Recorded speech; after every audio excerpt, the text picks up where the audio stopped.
नमस्कार। मैं अनीता इस कथा पटल पर आप सभी का हार्दिक स्वागत करती हूँ। दोस्तों, भारतीय साहित्य में प्रेमचंद का अपना ही एक स्थान है। पिछले 100 वर्षों से आज तक वो पाठकों के हृदय में अपना स्थान बनाए हुए हैं। इस चैनल पर प्रेमचंद जी की शानदार कहानियाँ आपके लिए पहले भी पढ़ी गई हैं और इसी क्रम में लेकर आई हूँ एक बार फिर प्रेमचंद जी की एक और लोकप्रिय कहानी, जिसका शीर्षक है दो बहनें। अगर आप इस चैनल पर नए हैं तो आगे बढ़ने से पहले प्लीज चैनल को सब्सक्राइब करें, शेयर करें और हाँ, कहानी को लाइक करना ना भूलें। तो आइए सुने ये कहानी दो बहनों की। दो बहनें 2 साल बाद एक तीसरे अजीज के घर मिली और खूब रो धोकर खामोश हुई। तो बड़ी बहन रूप कुमारी ने देखा कि छोटी बहन राम दुलारी सर से पांव तक गहनों से लदी हुई है। कुछ उसका रंग खिल गया है। बेशकीमती साड़ी और मखमल के जंपर ने उसके हुस्न को और भी चमका दिया है। वही राम दुलारी जो लड़कपन में सर के बाल खोले फूहड़ सी इधर उधर खेला करती थी। आखिरी बार रूप कुमारी ने उसे उसकी शादी में देखा था। लंबी तो हो गई थी मगर थी उतनी ही दुबली, उतनी ही बदतमीज, जरा जरा सी बात पर रूठने वाली। मगर आज तो कुछ हालत और ही थी, जैसे कली खिल गई हो। ये हुस्न उसने कहाँ छिपा रखा था? नहीं नहीं, नजरों को धोखा हो रहा है। रेशम, मखमल और सोने की बदौलत नैन नक्श थोड़े ही बदल जाएगा, पर फिर भी वो आंखों में समाई जाती है। 50 औरतें जमा है मगर ये कशिश किसी और में नहीं। और उसके दिल में एक शोला सा दहक उठा। कहीं आईना मिलता तो वो जरा अपनी सूरत भी देखती। घर से चलते वक्त उसने अपनी सूरत देखी थी। उसे चमकाने के लिए जितना कर सकती थी वो किया था, लेकिन अब वो सूरत जैसे याददाश्त से मिट गई है। उसकी महज एक धुंधली सी परछाई जहन में है। उसे फिर से देखने के लिए वो बेकरार हो रही है। यूं तो उसके साथ मेकअप के साथ आईना भी है, लेकिन इस मजमे में वो आईना देखने या बनाव सिंगार करने की आदी नहीं है। ये औरतें भी दिल में खुदा जाने क्या समझे। यहाँ कोई आईना तो होगा ही। हाँ, ड्राइंग रूम में ज़रूर होगा। वो उठकर ड्राइंग रूम में गई और कद ए आदम शीशा में अपनी सूरत देखी, मगर उसमें वो ताजगी, वो शगुफ्तगी, वो नज़र फरेबी नहीं है। राम दुलारी आज खुली है और उसे खुले हुए ज़माना हो गया, लेकिन इस ख्याल से उसे तस्कीन नहीं हुई। वो राम दुलारी से हेठी बनकर नहीं रह सकती। और ये मर्द भी कितने अहमक होते हैं। किसी में असली हुस्न की परख नहीं। उन्हें तो जवानी, शोखी और नफासत चाहिए। आंखें रखकर भी अंधे बनते हैं। अब मेरे ही कपड़ों में राम दुलारी को खड़ा कर दो, फिर देखो सारा जादू कहाँ उड़ गया। चुड़ैल सी नजर आए, पर इन अहमकों को कौन समझाए। राम दुलारी के घर वाले तो इतने खुशहाल न थे। शादी में जो जोड़े और जेवर आए थे वो बहुत ही दिलशिकन थे। उसके ससुर एक रियासत के मुख्तार आम थे और शौहर कॉलेज में पढ़ता था। अब इस 2 साल में कैसे खून बरस गया, कौन जाने। जेवर किसी से मांग कर लाई हो, कपड़े भी 2-4 दिन के लिए मांग लाए हों। भाई, उसे ये स्वांग मुबारक रहे। मैं जैसी हूँ वैसी ही अच्छी हूँ। अपनी हैसियत को बढ़ाकर दिखाने का मर्ज आजकल कितना बढ़ता जाता है। घर में रोटियों का ठिकाना नहीं, लेकिन इस तरह बन ठन कर निकलेंगी गोया कहीं की राजकुमारी हो। मगर नुमाइश के जुनून को नहीं रोक सकेंगी। घर वाले भी सोचते होंगे कितनी छिछोरी तबीयत है इसकी, मगर यहाँ तो बेहयाई पे कमर बांध ली। बस यही धुन सवार है कि जिधर से निकल जाएं उधर इनकी खूब तारीफें की जाएं। राम दुलारी ने जरूर किसी से जेवर और कपड़े मांग लिए हैं। बेशरम जो है। उसके चेहरे पर गुरूर की सुर्खी झलक पड़ी। ना सही उसके पास जेवर और कपड़े, किसी के सामने शर्मिंदा तो नहीं होना पड़ता। 1-1 लाख के तो उसके 2 लड़के हैं। भगवान उन्हें जिंदा सलामत रखे। वो इसी में खुश है। खुद अच्छा पहन लेने और अच्छा खा लेने ही से जिंदगी का मकसद पूरा नहीं हो जाता। उसके घर वाले गरीब हैं पर इज्जत तो है। किसी का गला तो नहीं दबाते, किसी की बद्दुआ तो नहीं लेते। और इस तरह अपना दिल मजबूत करके वो फिर बरामदे में आई। तो राम दुलारी ने जैसे रहम की आंखों से देखकर रूप कुमारी से कहा, जीजा जी की कुछ तरक्की वरक्की हुई कि नहीं बहन, या वही अभी तक 75 पे कलम घिस रहे हैं? रूप कुमारी के बदन में आग सी लग गई। ओह फोरे दिमाग, गोया उसका शौहर लाट है। अकड़कर बोली, तरक्की क्यों नहीं हुई? अब 100 के ग्रेड में है। आजकल ये भी गनीमत है। मैं तो अच्छे अच्छे एमए पासों को देखती हूँ, कोई टके को नहीं पूछता। वैसे तेरा शौहर अब बीए में होगा? नहीं दीदी, उन्होंने तो पढ़ना छोड़ दिया है। बहन, पढ़कर औकात खराब करना था क्या? एक कंपनी के एजेंट हो गए हैं, 250 रुपया माहवार कमाते हैं, कमीशन ऊपर से। 5 रुपया रोज सफर खर्च के भी मिलते हैं। ये समझ लो 500 का औसत पड़ जाता है। 150 रुपया माहवार तो उनका जाति खर्च है। बहन, ऊंचे ओहदे पर हैं तो अच्छी हैसियत भी बनाए रखना लाजिम है। 350 रुपया बेदाग घर में दे देते हैं, उसमें से 100 रुपए मुझे मिलते हैं। अब एमए पास करके क्या करते? रूप कुमारी उस शेख चिल्ली की दास्तान से ज्यादा वक्त नहीं देना चाहती थी, मगर राम दुलारी के लहजे में इतनी सदाकत है, उसे अपने होशो हवास को कायम रखना है। तो अब इस असर को दिल से मिटा देना पड़ेगा। उसे जिरहों से अपने दिल को यकीन करा देना पड़ेगा कि इसमें 1/4 से भी ज्यादा की हकीकत नहीं है।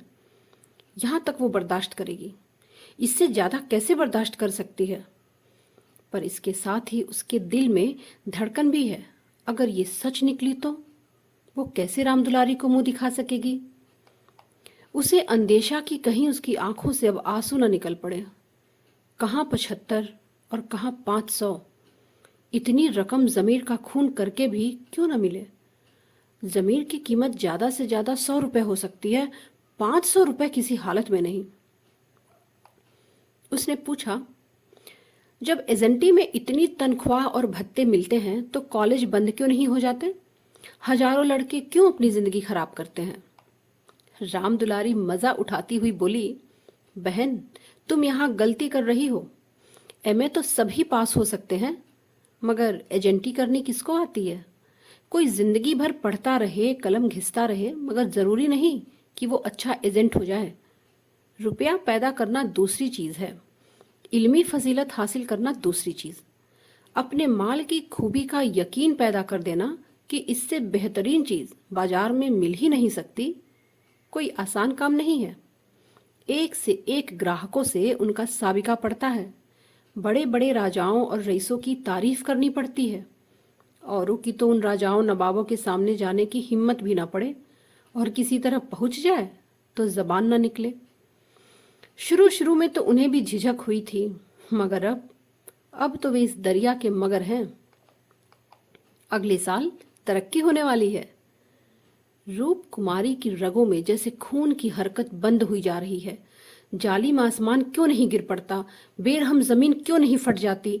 ये कहाँ का इंसाफ है कि रूप कुमारी जो हसीन है, तमीजदार है, अपने शौहर पर जान देती है, बच्चों को जान से अजीज समझती है, उसकी खस्ता हाली में बसर हो और ये बदतमीज तन परवर चंचल छोकरी रानी बन जाए? मगर अब भी कुछ उम्मीद बाकी थी। वह बोली, तब तो शायद 1000 मिलने लगे। नहीं, 1000 तो नहीं, मगर 600 में कोई शुबहा नहीं। हाँ, कोई आंख का अंधा मालिक बन गया होगा। बहन, व्यापारी आंख के अंधे नहीं होते। जब तुम उन्हें 6000 कमा कर दो, तब कहीं 600 रुपया मिले। जो सारी दुनिया को चराए उसे कोई क्या बेवकूफ बनाएगा? रूप कुमारी ने अब तकरीर शुरू की। मैं तो इसको बहुत बेहतर पेशा नहीं समझती बहन। सारे दिन झूठ के तुमार बांधते रहो, ये ठीक विद्या है? राम दुलारी जोर से हंसी। रूप कुमारी पर उसने कामिल फतह पाई थी। इस तरह तो जितने वकील बैरिस्टर हैं सभी ठीक विद्या करते हैं। अपने मुवक्किल के फायदे के लिए उन्हें झूठी शहादतें तक बनानी पड़ती हैं, मगर उन्हीं वकीलों को हम अपना लीडर कहते हैं। उन्हें अपनी कौमी सभाओं का सदर बनाते हैं, उनकी गाड़ियां खींचते हैं, उन पर फूलों की जर और जवाहर की बरखा करते हैं। आजकल दुनिया पैसा देखती है, पैसे कैसे आए ये कोई नहीं देखता। जिसके पास पैसा हो उसकी पूजा होती है, जो बदनसीब हैं, नाकाबिल हैं, पस्त हिम्मत हैं, ज़मीर और अखलाक की दुहाई देकर अपने आंसू पोंछ लेते हैं, वरना ज़मीर और अखलाक को कौन पूछता है। रूप कुमारी खामोश हो गई। अब ये हकीकत उसकी सारी तलखियों के साथ तस्लीम करनी पड़ेगी कि राम दुलारी उससे ज़्यादा खुश नसीब है। उसे बहाने से राम दुलारी के घर जाकर असलियत की छानबीन करनी पड़ेगी। अगर राम दुलारी वाकई लक्ष्मी का वरदान पा गई है तो वो अपनी किस्मत ठोक कर बैठ रहेगी। समझ लेगी कि दुनिया में कहीं इंसाफ नहीं है, कहीं ईमानदारी की कदर नहीं है। मगर क्या सचमुच इस ख्याल से उसे तस्कीन होगी? यहाँ कौन ईमानदार है? वही जिसे बेईमानी का मौका नहीं है और न ही इतनी हिम्मत कि वो मौका पैदा कर ले। उसके शौहर 75 रुपये माहवार पाते हैं, मगर क्या 10-20 रुपए ऊपर से मिल जाएं तो वो खुश होकर नहीं लेंगे? उनकी ईमानदारी और उसूल परवरी उस वक्त तक है जब तक मौका नहीं मिलता। जिस दिन मौका मिला सारी उसूल परवरी धरी रह जाएगी। और रूप कुमारी में है इतनी कुव्वत कि वो अपने शौहर को नाजायज आमदनी से रोक दे। रोकना तो दरकिनार खुश होगी, शायद अपने शौहर की पीठ ठोके। अभी उनके दफ्तर से वापसी के वक्त मन मारे बैठी रहती है, तब दरवाजे पर खड़ी होकर उनका इंतजार करेगी और जो ही वो घर में आएंगे उनकी जेबों की तलाशी लेगी। आंगन में गाना बजाना हो रहा था। राम दुलारी उमंग के साथ गा रही थी और रूप कुमारी वहीं बरामदे में उदास बैठी हुई थी। न जाने क्यों उसके सर में दर्द होने लगा था। कोई गाए कोई नाचे, उसे कोई सरोकार नहीं। वो तो बदनसीब है, रोने के लिए पैदा हुई है। 9 बजे रात के मेहमान रुखसत होने लगे। रूप कुमारी भी उठी, एक्का मंगवाने जा रही थी कि राम दुलारी ने कहा, बहन मुझे लेने के लिए भी कार आती होगी, 2-4 दिन मेरे यहाँ रहो फिर चली जाना, मैं जीजा जी को कहला भेजूंगी। रूप कुमारी का आखिरी हरवा भी बेकार हो गया।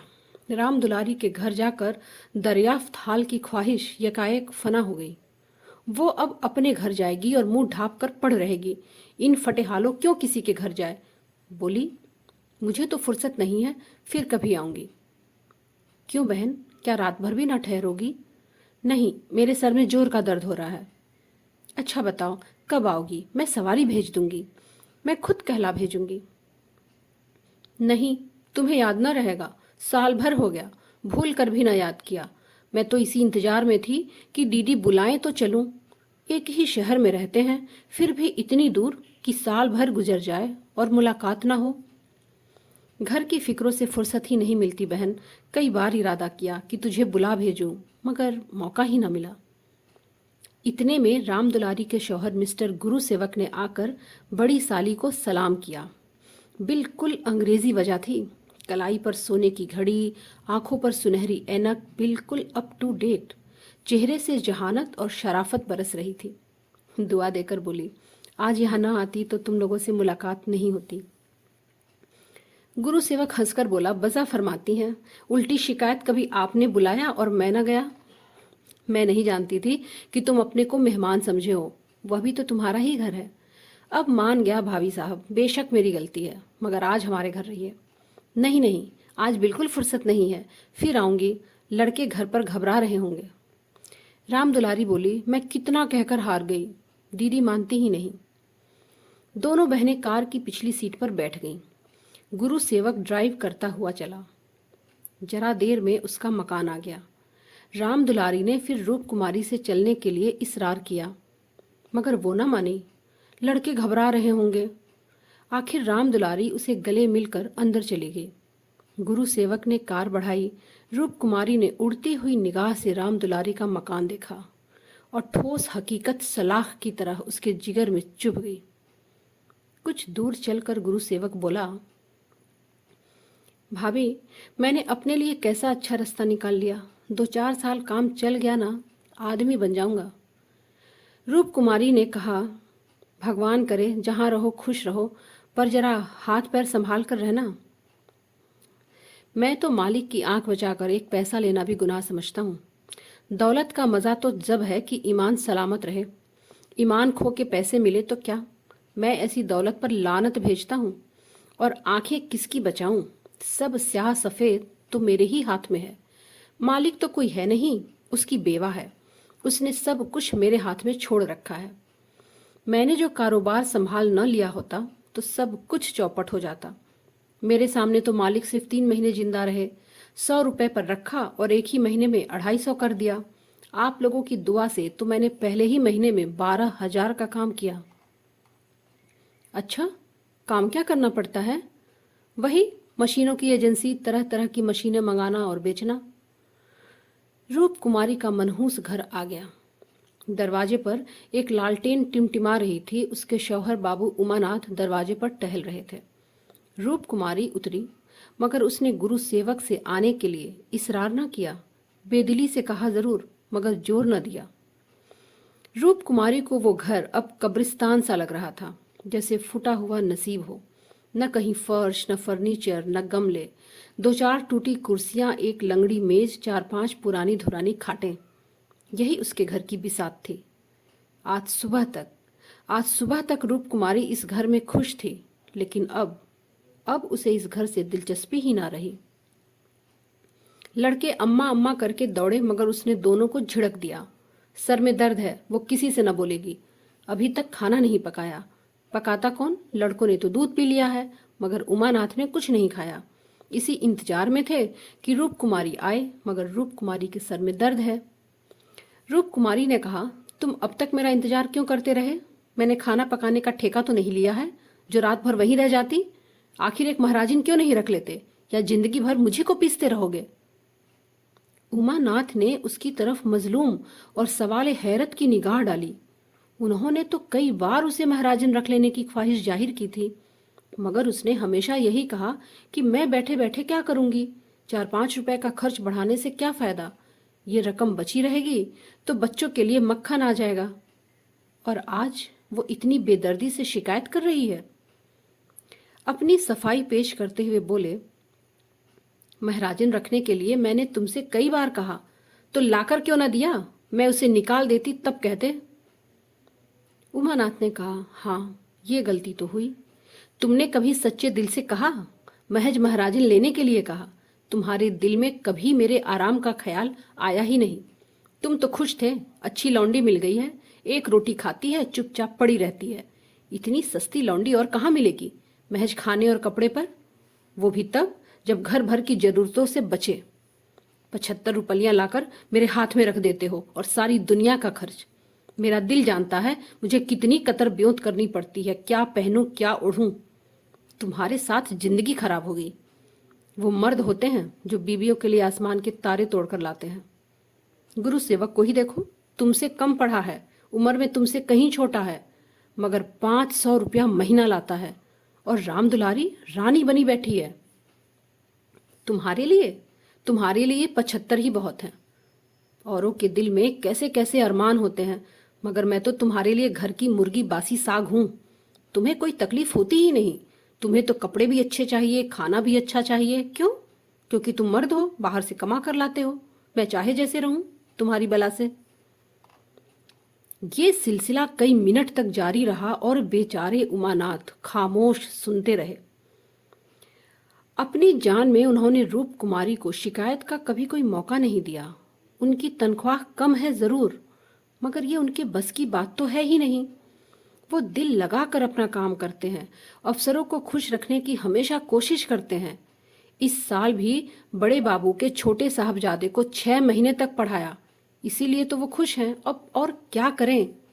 अगर गुरु सेवक 500 रुपया लाता है तो बेशक खुश नसीब है, लेकिन दूसरों की ऊंची पेशानी देखकर अपना माथा तो नहीं फोड़ा जाता। उसे ये मौका मिल गया, दूसरों को ये मौके कहाँ मिलते हैं? वह खोज करेंगे कि वाकई उसे 500 रुपए मिलते हैं या ये महज गप्प है। और मिलते भी हों तो इस पर क्या रूप कुमारी को ये हक है कि उन्हें निशाना मलामत बनाए? अगर वो इसी तरह रूप कुमारी से ज्यादा हसीन, ज्यादा खुश सलीका औरत देखकर उसे कोसना शुरू कर दें तो कैसा हो? रूप कुमारी हसीन है, शीरी जबान है, खुश मजाक है बेशक, लेकिन इससे ज्यादा हसीन, ज्यादा शीरी जबान, ज्यादा खुश मजाक औरतें दुनिया में हैं। एक जमाना था जब उनकी नज़रों में रूप कुमारी से ज़्यादा हसीन औरत दुनिया में न थी। लेकिन वो जुनून अब बाकी नहीं रहा। जज्बात की दुनिया से हकीकत की दुनिया में आए एक मुद्दत गुजर गई। एक दूसरे के ऐब, एक दूसरे के हुनर मालूम हुए। अब तो साबिर और शाकिर रहकर ही जिंदगी आफियत से कट सकती है। और रूप कुमारी इतनी मोटी सी बात भी नहीं समझती। फिर भी उन्हें रूप कुमारी से हमदर्दी हुई। उन्होंने रूप कुमारी की बातों का कुछ जवाब न दिया, शरबत की तरह पी गए। अपनी बहन का ठाठ देखकर एक लम्हे के लिए रूप कुमारी के दिल में ऐसे दिल शिकन मायूस कुन ख्यालात का पैदा होना बिल्कुल जायज है। एक हफ्ते तक रूप कुमारी इसी हालत में रही, बात बात पर झुंझलाती, लड़कों को डांटती, शौहर को कोसती, तकदीर को रोती। घर का काम तो करना ही पड़ता था, वरना नई आफत आ जाती। लेकिन अब उसे किसी काम में कोई दिलचस्पी न थी। घर की जिन पुरानी धुरानी चीजों से उसे दिली ताल्लुक हो गया था, जिनकी सफाई और सजावट में वो व्यस्त रहा करती थी, उनकी तरफ आंख उठाकर भी ना देखती। घर में एक ही खिदमतगार था। उसने जब देखा कि बहू जी खुद घर की तरफ से लापरवाह हैं, तो उसे क्या गरज की सफाई करे। दोनों बच्चे भी माँ से बोलते डरते थे। उमानाथ तो उसके साय से भी भागते थे। जो कुछ उनके सामने आ जाता जहर मारकर पी लेते। दफ्तर चले जाते। दफ्तर से लौटकर दोनों बच्चों को साथ लेकर कहीं घूमने निकल जाते। रूप कुमारी से कुछ बोलते रूह फना होती थी उनकी। और हाँ, उनकी तफ्तीश भी जारी थी। एक दिन उमानाथ दफ्तर से लौटे तो उनके साथ गुरु सेवक भी थे। रूप कुमारी ने आज कई दिन के बाद जमाने से मसालहत कर ली थी और उस वक्त वो झाड़न लिए कुर्सियां और तिपाइयां साफ कर रही थी कि गुरु सेवक ने उसे अंदर पहुंचकर सलाम किया। रूप कुमारी दिल में कट गई। उमानाथ पर बेहद गुस्सा आया। उन्हें यहां लाकर क्यों खड़ा कर दिया? न कहना न सुनना, बस बस बुला लाए। उसे इस हालत में देखकर गुरु सेवक ने दिल में क्या क्या समझा होगा, मगर उन्हें अकल आई ही कब थी। वही है जो अपना पर्दा ढांकती फिरती है, जरा भी शर्म नहीं, जैसे बेहयाई का जामा पहन लिया है। गुरु सेवक ने बैठते हुए कहा, आज भाई साहब ने मेरी दावत की है तो मैं इनकी दावत पर तो ना आता, लेकिन इन्होंने कहा कि तुम्हारी भाभी का सख्त तकाजा है, तब तो भाई वक्त निकालना पड़ा। गुरु सेवक ने दरो दीवार पर नजर डाली और कहा, इस पिंजरे में तो आप लोगों को बड़ी तकलीफ होती होगी। रूप कुमारी को अब मालूम हुआ कि ये कितना बदमजाक है। दूसरों के जज्बात की उसे बिल्कुल परवाह नहीं। ये इतनी सी बात नहीं समझता कि दुनिया में सभी तकदीर वाले नहीं होते। बोली, पिंजरे में रहना कटघरे में रहने से तो अच्छा है। पिंजरे में मासूम चिड़िया रहती है, कटघरे तो दरिंदों का मस्कन होता है। गुरु सेवक समझ न सका। बोला, मुझे तो इस घर में हब्स हो जाएगी, दम घुट जाए। मैं आपके लिए अपने घर के पास एक घर तय कर दूंगा, खूब लंबा चौड़ा। आपसे कुछ किराया न लिया जाएगा। मकान हमारी मालकिन का ही है, मैं भी तो उसी के मकान में रहता हूँ। सैकड़ों मकान है, सैकड़ों, सब मेरे इख्तियार में। जिसको जो मकान चाहे दे दूं। मेरे इख्तियार में, किराया लूं या ना लूं। आपके लिए अच्छा सा मकान ठीक कर दूंगा। मैं आपका बहुत अदब करता हूं। रूप कुमारी समझ गई, हजरत इस वक्त नशे में हैं, तभी बहकी बहकी बातें कर रहे हैं। उनकी आंखें सिकुड़ गई हैं, रुखसार कुछ फूल गए थे।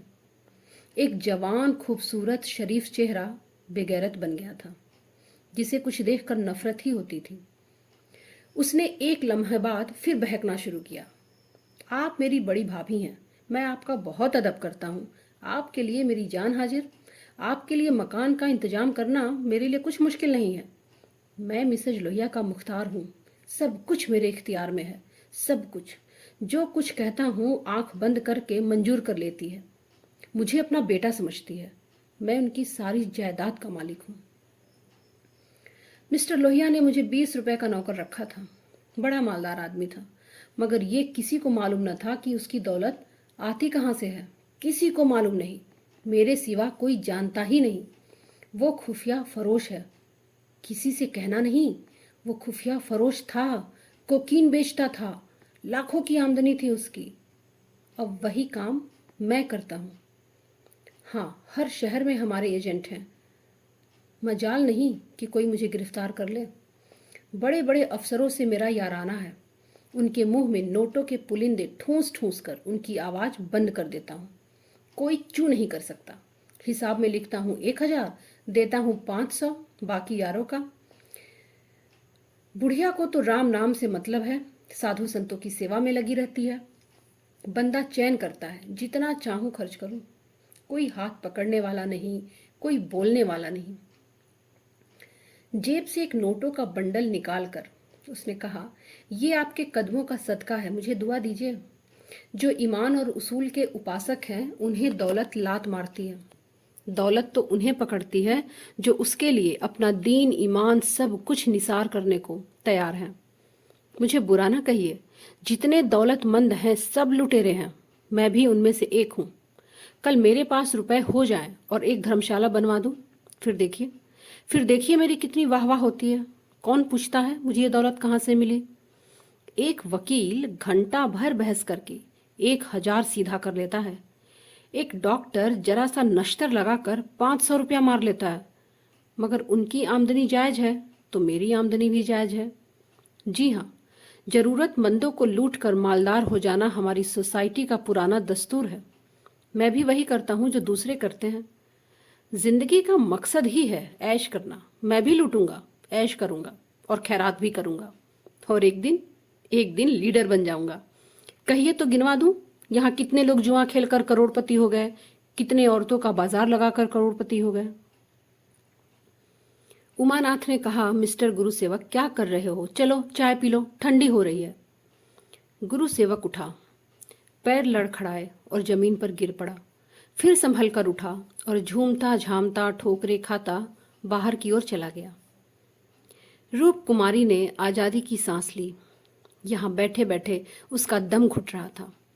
कमरे की हवा जैसे कुछ भारी हो गई थी। जो तरकीबें कई दिन से अच्छे अच्छे दिल आवेज रूप भरकर उसके सामने आ रही थीं, आज उसे उनकी असली घिनावनी सूरत नजर आई। जिस सादगी, खुलूस और इसार की फिजा में अब तक जिंदगी गुजर रही थी, उसमें हरामकारी और आबला फरेबी का गुजर न था। इन दामों में वो दुनिया की सारी दौलत और सारे ऐश भी खरीदने को आमादा न हो सकती थी। अब वो राम दुलारी की तकदीर से अपनी तकदीर का बदला नहीं करेगी। वो अपने हाल में बहुत खुश है। राम दुलारी पर उसे रहम आया, जो नुमाइश के लिए अपने जमीर का खून कर रही है। मगर एक ही लम्हे में गुरु सेवक की ओर से उसका दिल नरम पड़ गया। जिस सोसाइटी में दौलत की पूजा होती है, जहां इंसान की कीमत उसके बैंक अकाउंट और शान शौकत से आकी जाती है, जहां कदम कदम पर तरगीबों का जाल बिछा हुआ है और सोसाइटी का निज़ाम इतना बेढंगा है कि इंसान के जज्बात को उकसाता रहता है, वहां गुरु सेवक जैसे लोग अगर रौ में बह जाएं तो ताजुब नहीं। उसी वक्त उमानाथ ने आकर कहा, यहाँ बैठा क्या क्या बकबक कर रहा था, मैंने तो उसे रुखसत कर दिया। जी डरता था कहीं उसके पीछे पुलिस न लगी हो। रूप कुमारी ने जवाब दिया, वही अपनी खुफिया फरोशी का जिक्र कर रहा था। मुझे भी मिसेज लोहिया से मिलने की दावत दे गया है, शायद कोई अच्छी जगह मिल जाए। रूप कुमारी ने कहा, नहीं, आप अपनी कलरकी किए जाइए, इसी में आपकी खैरियत है। उमानाथ ने कहा, मगर कलरकी में ऐश कहाँ, क्यों ना साल भर की रुखसत लेकर जरा उधर का भी लुत्फ उठाऊं। रूप कुमारी हंसकर बोली, मुझे अब वो हवस न रही। मैं तुमसे आकर अगर ये किस्सा ना कहता तो तुम्हें यकीन ना आता, है ना? हाँ, यकीन तो ना आता, मैं तो कयास भी ना कर सकती कि अपने फायदे के लिए कोई आदमी दुनिया को जहर खिला सकता है। उमानाथ ने कहा, मुझे सारा किस्सा मालूम हो गया था। मैंने भी उसे खूब शराब पिला दी कि नशे में बहकने लगेगा और सब कुछ खुद कबूल करेगा। ललचाई तो तुम्हारी तबीयत भी थी। हाँ, ललचाई तो थी, मगर ऐब करने के लिए जिस हुनर की जरूरत है, मैं वो कहाँ से लाऊंगा? रूप कुमारी ने कहा, ईश्वर न करे वो हुनर तुम में आए। मुझे तो उस बेचारे पर तरस आता है, मालूम नहीं उस पर क्या क्या गुजरेगी। रूप कुमारी 1 मिनट तक जमीन की तरफ देखती रही और फिर बोली, तुम मुझे दुलारी के घर पहुंचा दो अभी, शायद मैं उसकी मदद कर सकूं। जिस बाग की वो सैर कर रही है उसके चारों तरफ दरिंदे घात लगाए बैठे हैं, शायद मैं उसे बचा सकूं। दोस्तों, देखा आपने, सही गलत का चुनाव हमारे ही हाथ में होता है। ये हम ही हैं जो अपने जीवन जीने के तरीके खुद चुनते हैं। कहानी आपको कैसी लगी कमेंट में ज़रूर बताएं। कहानी सुनने के लिए आप सभी का बहुत बहुत शुक्रिया, बहुत आभार।